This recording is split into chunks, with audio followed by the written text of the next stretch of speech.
Greetings. Another controversial political debate here in the UK. Another charged yet difficult subject. Like many polarising issues, there's no easy right answer to pick from. Personally, I'm not certain that airstrikes are the answer. That said, I don't think they're the right question either. To be honest, rhetoric on both sides of the debate reminds me why I really dislike binary issues. Especially in this case. Going by opinions at each end of the scale, people on the other side are either terrorist sympathisers or warmongers with blood on their hands. Everyone going on in black and white terms when the answers are in the very murky mid-grey areas. And this is the root of the problem, like many other political debates. Getting to the heart of the matter and finding a decent solution requires being able to look at a situation from multiple angles. Difficult when there are only two sides with wildly opposing views. Obviously, not every problem can be solved with all guns blazing. When people opposed to bombing Syria state that there will be innocent lives lost and it will help foster ill will, they have a very valid point. First answer to everything shouldn't be, bomb it to hell and back. This seems to be a standard response in Western politics, and, well, doesn't exactly have a massively successful track record. In this case, it would be like using a sledgehammer to crack a nut, or as a better analogy, to deal with a wasp in the room. The wasp has to go, preferably permanently, but even if you succeed in just one swing, the collateral damage is already out of scale. If you don't succeed first time, well, yeah. And calling people opposed to using sledgehammers for bug control wasp sympathisers would be laughable. So being anti-bombing, making one pro-terrorist, that's just plain stupid. On the flip side of things, the more vocal of the people opposed to bombing Syria tend to come over as being in the avoid war or violence at all costs camp. I'll admit that I'm not entirely convinced by this argument either. Don't get me wrong. Peace is a very noble aim. The problem, though, is that peace is only really attainable when all sides are in agreement. If 9 out of 10 people are willing or eager to calmly resolve their differences, but the one remaining person is itching for a fight, nah. Peace isn't going to automatically happen that way. Although, going back to my reservations about airstrikes, having a handful of the others team up to give the rowdy one a right good kicking isn't going to help any either. I think the blunt truth of the ISIS situation is that there is no easy answer. Terrorists are very rarely the kind of people to be willing to listen to reason. However pure or twisted the motives, they wouldn't be encouraging or engaging in acts of violence people call terrorism if they thought there was an alternative. And if they did think there was an alternative and decided that blowing up civilians in towns was a really good idea, they're definitely not the kind of people to engage in reasonable discussion.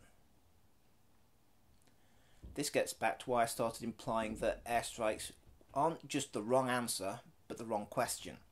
Something has to be done. That's clear. You can't just sit back and accept what these people do in the name of their cause. It's also highly unlikely that a peaceful solution can easily be found. But a knee-jerk blow them off the face of the planet response isn't likely to be any more successful. However, trying to find the right solution is easier said than done. The answer is partway between the two viewpoints, with neither side wanting to budge. Those who think that retaliation is the right answer aren't likely to want to delay taking action, whilst the better path is chosen. Those whose opposition comes from being opposed to warfare in general aren't likely to show any interest in finding alternatives that still involve an armed response. Sometimes I get the feeling that this is part of why the war on terror tends to be so haphazard and ineffective. Those fine with war are inclined to be a bit too eager to jump onto the first armed solution. Those interested in peace are equally eager to avoid such solutions entirely. This makes it all too easy for the wrong wars to be fought.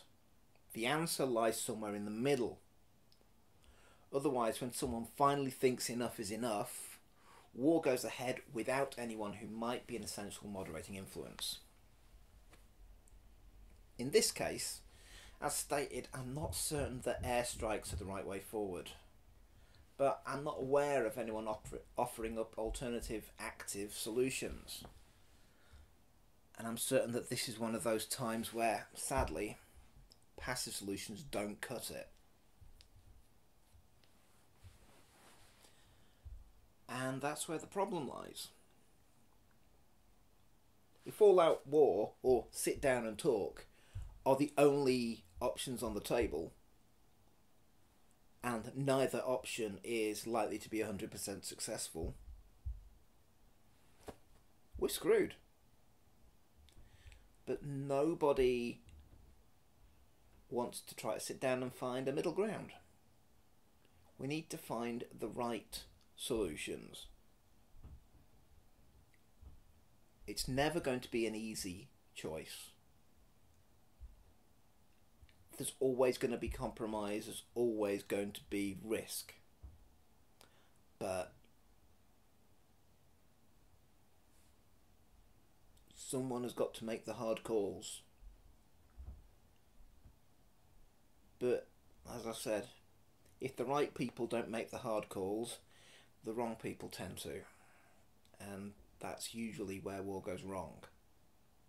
Because the only people interested in it are a little too interested. And the people who would have no interest in prolonging a war just don't want to get involved in the first place. Tricky. Ah well, that's another heavy subject. Hopefully there won't be too many of these in the near future, but that all depends on what political debates show up in the news, really, doesn't it?